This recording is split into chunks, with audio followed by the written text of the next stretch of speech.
Quick question.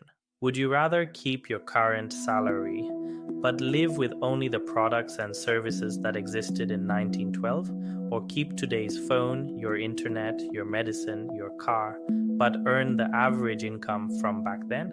Almost everyone picks option 2, and that single thought experiment exposes a massive blind spot in how every government on Earth measures progress. By the end of this video, you'll see why the economy might be doing far better than the headlines say, and why that matters enormously for how we think about AI right now. Quick recap. Last episode, we covered why technology takes decades to show up in productivity statistics. Computers were everywhere in the 1980s, but the economic benefit didn't appear for almost 30 years. But here's the deeper problem hiding underneath that one. What if the statistics themselves are looking in the wrong place? Every time you hear the economy grew by 2%, that number comes from GDP, Gross Domestic Product.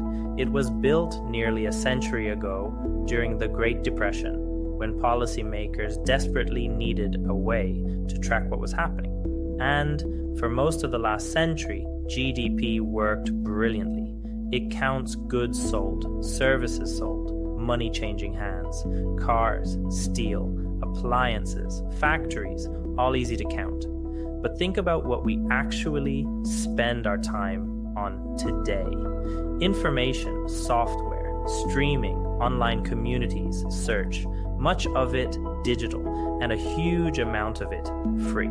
And here's the problem. GDP can't count something that costs nothing, which means an enormous, growing slice of modern life might be invisible to the numbers. Here's the clearest way to see it. Back in the 2000s, you bought CDs. Real money changed hands. GDP recorded every purchase. Today, you stream basically unlimited music for a few dollars a month, or for free with ads. Millions of songs instantly on any device. So here's the question. Did music become less valuable? Obviously not. You have access to more music than any human in history ever has. The value exploded, but the price collapsed, and GDP mostly tracks price. So on paper, it can look like the music industry shrank, even while the actual benefit to you multiplied. Same story with maps, encyclopedias, long-distance phone calls. Each one got replaced by something free or nearly free. Wikipedia, Google Maps, Skype. Massive win for you. Tiny blip or even a drop in GDP. Here's the concept that ties this all together, and it's genuinely one of the most useful ideas in economics. Imagine you pay $10 for something, but if you absolutely had to, you'd have paid $100 for it. That gap,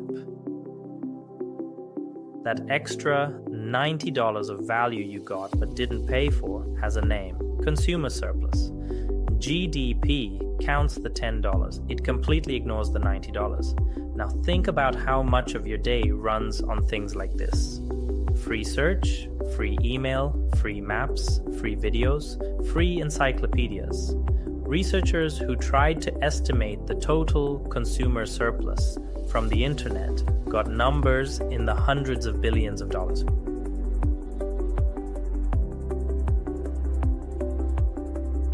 A value that mostly never shows up as economic growth at all. You're walking around enormously richer in real terms than the statistics suggest. The gains are just invisible to the ruler we're using. One more angle.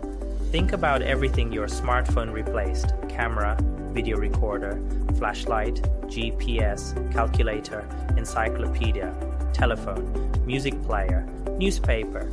A phone might cost you $1,000, but it replaces thousands of dollars of separate products you used to need. GDP sees $1,000 phone purchase. It massively undercounts what that purchase actually replaced. And it's not just phones. Every YouTube tutorial, every open source tool, every Wikipedia article created largely by unpaid people used by billions, almost completely invisible to GDP. Now bring this to today. AI tools are exploding, coding assistants, image generators, research tools, chat assistants. Many are free or nearly free. People are saving hours every week, replacing services that used to cost real money. By the old measuring stick, a lot of that looks like nothing. No transaction, no GDP impact, but the actual value flowing to people? Enormous. Exactly the kind of invisible consumer surplus this video just walked through. So here's the takeaway. What we measure shapes what we pay attention to. And if our main economic ruler can't see free digital value, intangible assets, or AI-driven consumer surplus, we might be underestimating the biggest economic shift of our lives in real time. If this changed how you read economic headlines, subscribe. Next episode, we go even further. What happens to jobs when machines can do the thinking too? See you there.